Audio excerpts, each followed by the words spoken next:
Anna, Maya, we in the Paltrowitz household are huge fans of both of yours. We've watched every episode of PEN15. So it's so weird to see both of you like not in braces and not in weird early 2000s fashion. So thank you for doing this. And we were connected by Team AHA. So first, Anna, what is your favorite flavor of AHA?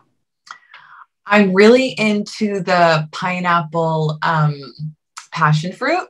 I love passion fruit.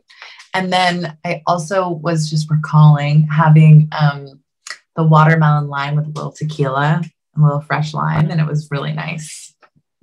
Maya, same question at you. Favorite flavor? Mine is one of the new ones, the Fuji apple white tea. Because I love the flavor of anything apple, actually, but also it's apple with white tea and then that it's caffeinated. It's really good. And I also I don't know what's with the peach one, but it tastes like candy.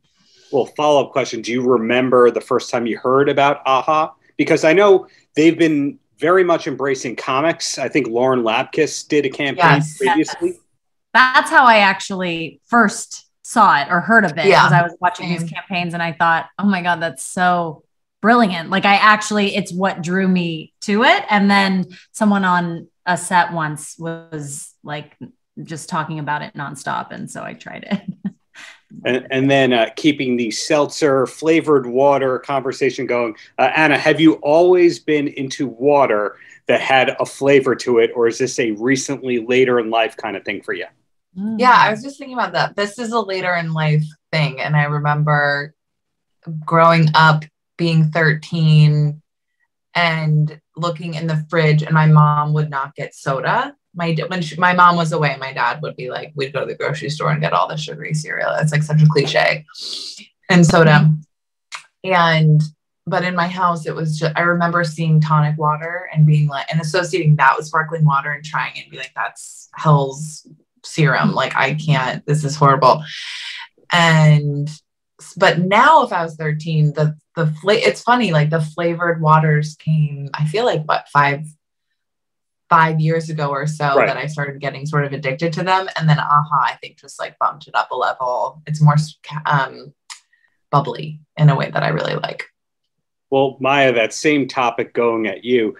My wife watching PEN15 is going, oh, I wish I had bento boxes for breakfast and lunch. Is that actually true that was the cuisine that you were kind of blessed with in your upbringing? Yes. It was also true that I would try to trade those away, for a bologna sandwich or for Lunchables. All I wanted was that and Gushers. And my mom would spend all this time, carving out, bunnies out of apples and carrot flowers. And now I'm doing that for my son. I'm oh, I get it. I love the act of, carving vegetables. But I didn't appreciate it. Wow. Did people trade with you? Yeah, it's funny because I thought people would be disgusted by the food, but it was right around the time when because I grew up in LA. So all these kids were we love sushi. And so they, thought it was sushi always because I was Japanese, but yeah, they wanted it. Well, the question I asked about flavored water becoming normal, sushi, I would say became normal 04, 05. Am I way off on that? I can't guarantee the time, but that sounds right. It sounds like it normalized. I would say definitely in metropolitan cities. I'm not sure about all across the States, but it did. Yeah, I think that's probably inaccurate. Yeah, I remember growing up.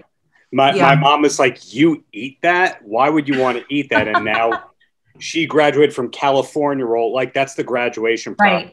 Right. Anna, were you always a sushi person or was that a graduation for you? When Maya and I met in college and when I went and I was going from suburbia to New York City, I had sushi for the first time and loved it. But I know it's such a sad admission, but I was oh, cool, avocado. Let me just put it all on one bite. And then I thought I was gonna die. Like actually thought I was gonna die because it was wasabi. But wasabi. Oh yeah. It was wasabi. Yeah, sorry, that's the clincher to the story. I thought you would have known from Jackass the movie when Steve-O snorted the wasabi that you never do that. Yeah, I wish I had watched it. I missed that and I was punished. You mentioned college. Did you both go to NYU Tisch? Yes. Okay, now this is one of the things I'm fascinated by. A friend of mine's wife-to-be went to, I think she went to Tisch, but like Miles Teller was in school at the same time. And was that your era of NYU Tisch as well? Yeah, he was our year. He was our year. Yeah. Yeah. Yeah. But there are different studios, like schools of thought of different kinds of training. So like you didn't always know other actors that were in the drama department. There were like 7 studios or something like that. And I think he was in like a film one or some, I don't remember, Stone Street. I don't know. I just had heard. Great pizza on Stone Street. But who was the first actor or actress or film professional that was a peer of yours from Tisch that kind of made it? Do you remember? I feel like Miles Teller. Miles was probably first. Yeah. But we went to, Maya and I met our junior year in this experimental theater with like international school that was through NYU, but it was like 20 students, experimental theater in Amsterdam. And weirdly, a ton of, and it was pretty serious, the training, but like a bunch of comedic actors came out of that weirdly, like Maya and I, and then I don't know if you know John Early and Rachel Bloom. Yeah.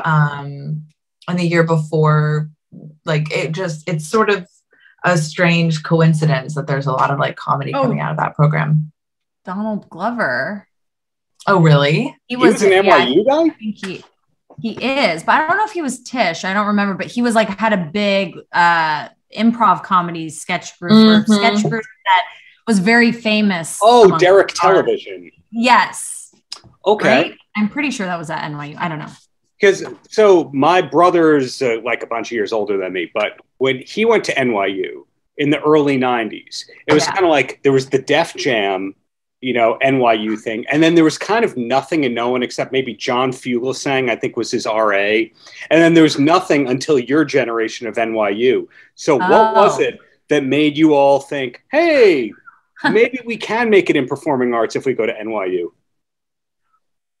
I don't know if it's that I'm sure everyone believes they can make it when they go to college and spend all that money to study theater. But I think what our maybe generation harvested was a lot of people sort of started to migrate to Los Angeles and start collaborating together. And I think that's where actually Anna's husband, Alex, I'm just calling him, but Alex Amfinger, I went to high school with him. He was a couple years older. Oh, yeah, he was one of the first.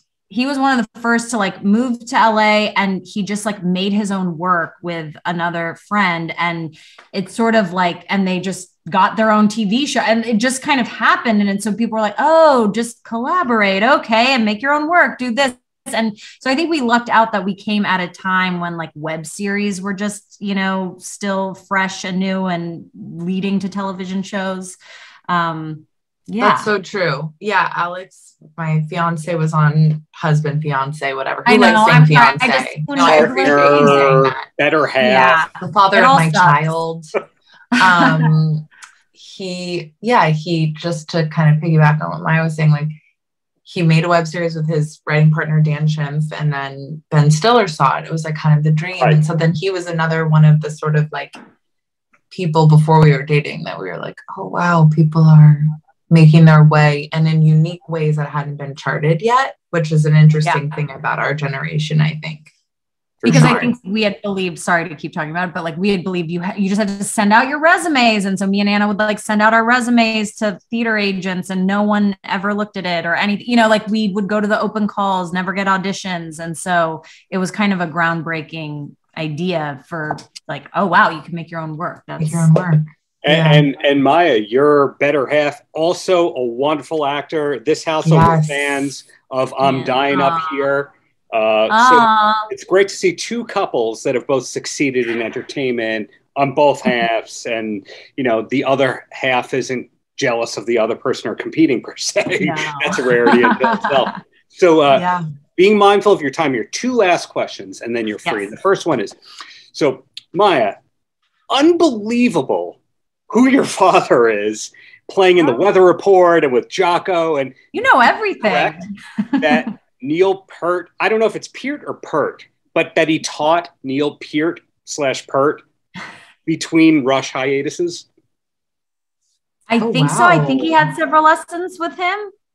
Neil was a very nice guy from what I've heard. Yeah. I believe so. You should fact check with my dad, but I'm pretty sure he has said that. That's so cool. Played with Jocko, Weather Report, etc. Amazing talent as well. Great. And then my last question, we'll start with Anna first. Yes. What is next? What is coming up besides, hey, AHA is out and about and we love AHA? What's next? There's some things sort of percolating that you never know how to talk about until contracts are closed and stuff. But there's some fun comedies, I think, that are on the horizon. And as an actor, and then just trying to stay focused in the writing front, and writing a memoir right now that's harrowing for me to write because it's like torture. All the traumatic memories that are funny, but also so make me cry sometimes while I'm writing it. I'm like, oh no. Writing a book, I just started my third. It's not fun. Third? Wow, well, congratulations. Like, wow. Not fun. Wow. Maya, do you have the trauma of writing a book right now? No, I can't even imagine. I truly can't even imagine that you're doing that right now and balancing 5 other things, like, because you're also going to be acting and doing so much and developing and all these things. I mean, you too. Writing a book, though, that seems like you have to like go to like, Vermont in a cabin and be alone for like 2 years to get that would be done. Nice. Like, it just seems, but hard, like a solitary, anyway. So kudos to both of you. I'm about to film a show and I'm going to be moving to New York for a while and be doing that. Hey, the horizon sounds wonderful for both of you. Congratulations on the current success, in advance on the future success, and really we're looking forward in this Paltrowitz household of everything to come from both. Thank you. Thank you for watching it, and just so my God, I can't believe people actually watch it, especially in the pandemic. I'm like, is it out? Does anyone know about it? Is it out? Did people care? It was out and we watched it. Paltrocast.